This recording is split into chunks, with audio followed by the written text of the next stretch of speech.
In today's video, we're sharing some ways to fold clothes that will save you space. Socks. I'm going to lay one sock down and then lay the other on top. Fold the cuff down here, roll it up from the base, keep rolling. I'm gonna take this open cuff and then just fold it over. Ta-da! Hoodies. Going to fold it into thirds. Bring this portion in, smooth the arm out, then take this portion in, smooth that arm out. You're going to fold it up into thirds. 1, 2, and then when you reach the top, just take this opening, this hoodie, you're going to make a cute little packet. Ta-da! Jeans. Fold one leg on top of the other, the crotch here, and fold it in, smooth it out. Take the pant legs and fold them up once, fold them up twice, fold them up 3 times. Ta-da! Leggings. To fold one leg on top of the other, then you're going to take the crotch and fold it in so it forms a straight line.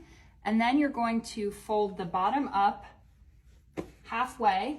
You're going to fold the top down 1/3 of the way and keep rolling until you reach the waistband here, at which point you're just going to tuck it in. And then it forms this slim little packet that you can just file fold in a drawer. Great job, sweetie.